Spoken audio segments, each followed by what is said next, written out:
Kembali bersama saya Muhammad Agus Karim pada mata kuliah elemen mesin dasar. Ini adalah modul ke-11 segmen ketiga tentang tegangan baut akibat beban eksentris.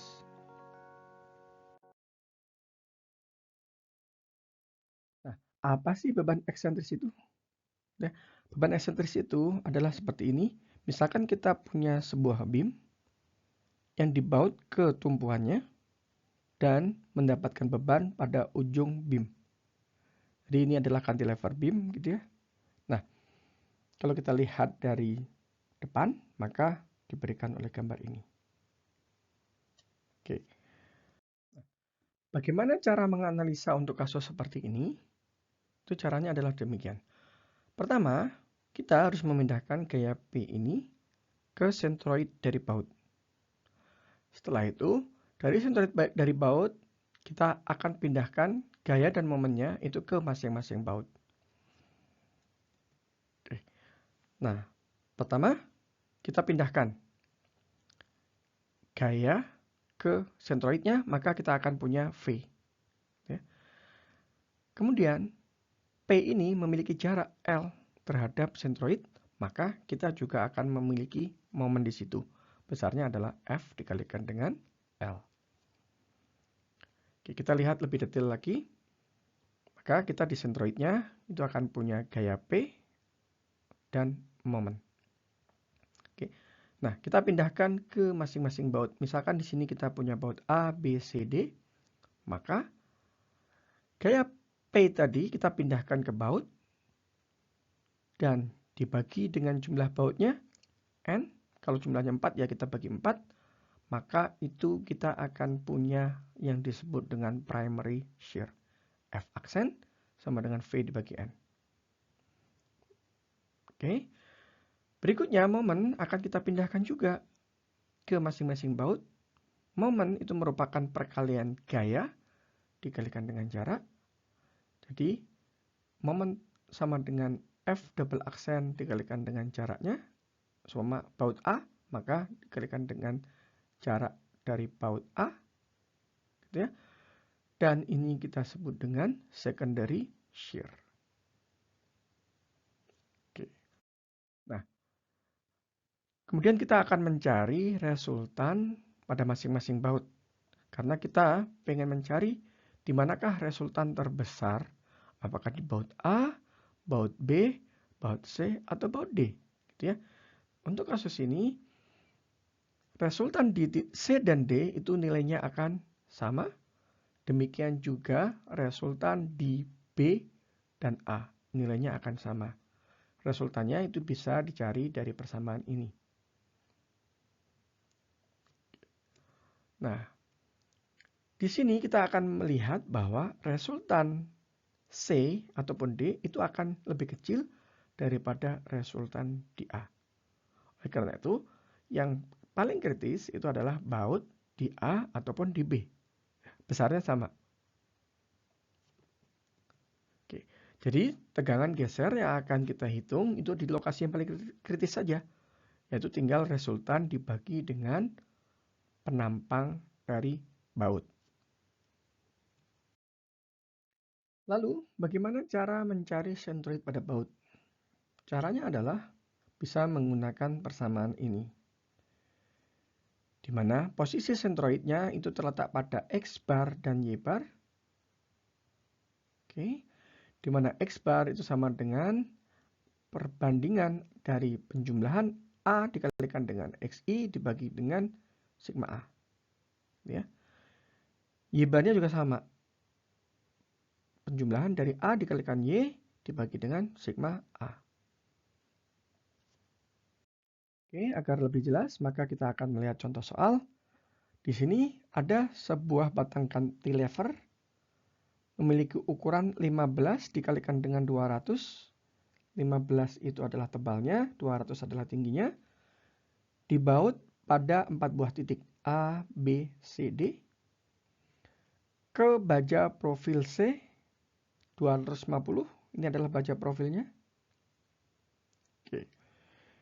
Pertanyaannya adalah jika besarnya F itu adalah 16 kN, maka pertama kita diminta menentukan resultan pada masing-masing baut, resultan gayanya ya. Kemudian diminta menghitung tegangan geser maksimum pada baut. Kemudian tegangan bearing maksimum itu bisa terjadi pada baut, bisa terjadi pada batang cantilever, maupun terjadi pada penumpunya. Dan yang pertanyaan terakhir adalah lokasi kritis dan besarnya tegangan akibat bending moment. Nah, jadi ini pertanyaannya. Oke. Pertama, kita akan menentukan resultan pada masing-masing baut. Di sini adalah dari sisi dimensi. Kita sudah bisa menentukan lokasi sentroidnya itu pasti kalau punya 4 seperti ini ya pasti di tengah gitu ya. Jumlah bautnya ada 4, jaraknya 425 mm. Dan ini besar gayanya adalah 16 kN. Oke, kita akan memindahkan gaya tersebut ke sentroid, maka kita akan punya 16 di situ dan momen yaitu 16 kN berarti kalikan 1000 dikalikan dengan jaraknya 425 mm. Oke.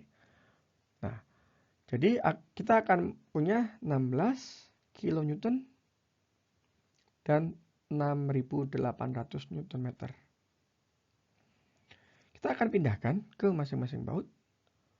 Maka 16-nya itu akan kita bagi dengan 4. Jadi masing-masing baut itu akan menerima primary shear sebesar 4 kN.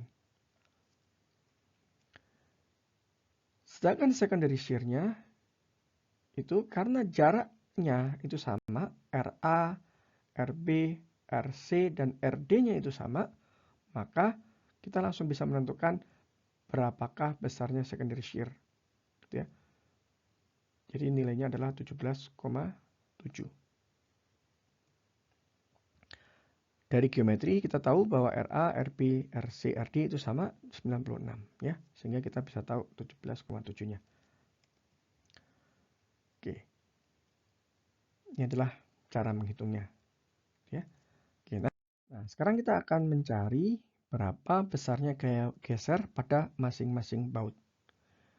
Dari penjelasan sebelumnya, kita tahu bahwa resultan terbesar itu lokasinya akan ada di A ataupun B.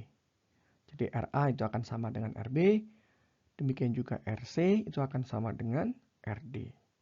Nah, berikutnya kita akan mencari sudutnya ini, gitu ya.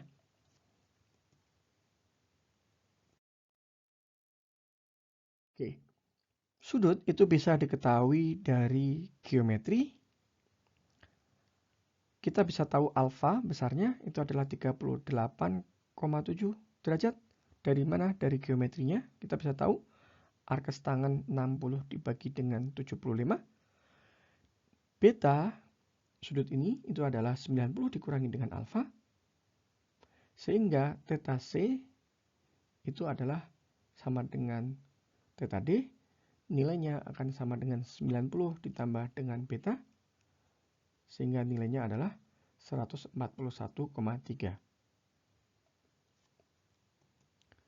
Sehingga kalau kita masukkan ke persamaan resultannya, maka kita akan mendapatkan resultan di C akan sama dengan resultan di D sama dengan 14,8 kN.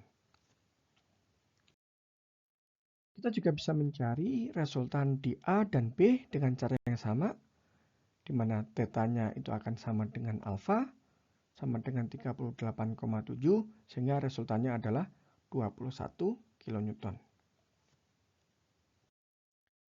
Nah, kita sekarang udah tahu gaya resultan pada masing-masing baut, sehingga tegangan geser maksimum pada baut itu diberikan oleh resultan A dan B, dan besarnya adalah 104,4. Dengan asumsi shear areanya itu terletak pada major diameter. Berikutnya, kita akan mencari tegangan bearing maksimum. Tegangan bearing maksimum itu bisa terjadi pada baut, pada beamnya, maupun pada penumpunya. Gitu ya.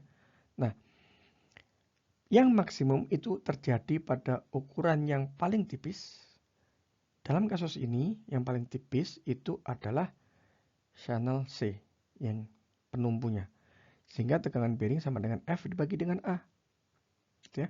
Dimana A-nya sama dengan D dikalikan dengan tebalnya. Tebalnya adalah 10.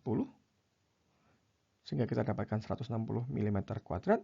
Sehingga tegangan bearingnya itu adalah 131 megapascal. Berikutnya adalah lokasi kritis akibat momen bending. Itu akan terjadi pada potongan di sini. Jadi pada penampang ini. Kalau kita lihat adalah bagian ini. Ya.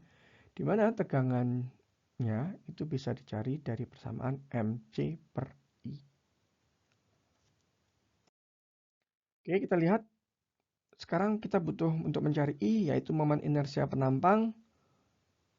Anda buka-buka kembali buku yang lama tentang MKM, maka kita bisa mendapatkan momen inersia penampang diberikan oleh rumus ini. Ya, sama dengan momen inersia penampang total dikurangi dengan 2 kali momen inersia penampang lubang dan ditambahkan dengan aksesimetri teorem. Sehingga didapatkan nilai I-nya sebesar ini. Untuk mencari gaya dalam pada daerah kritis, maka kita potong penampangnya sehingga kita dapatkan V besarnya adalah 16 kN dan momennya. Momennya adalah gaya dikalikan dengan jarak. Gitu ya. Jaraknya adalah 300 ditambah dengan 50 ini. Sehingga momennya adalah 5.600 Nm. Setelah kita mendapatkan gaya dalam, maka momen bending itu akan mengakibatkan tegangan normal besarnya mc per I. Kita masukkan ke persamaannya, angka-angkanya, maka kita akan mendapatkan 67,8 megapascal. Jadi ini adalah besarnya gaya normal akibat bending moment paling kritis, gitu ya, terjadinya pada di penampang ini. Ini adalah segmen terakhir dari modul ke-11. Terima kasih atas perhatian Anda. Sampai jumpa pada modul berikutnya.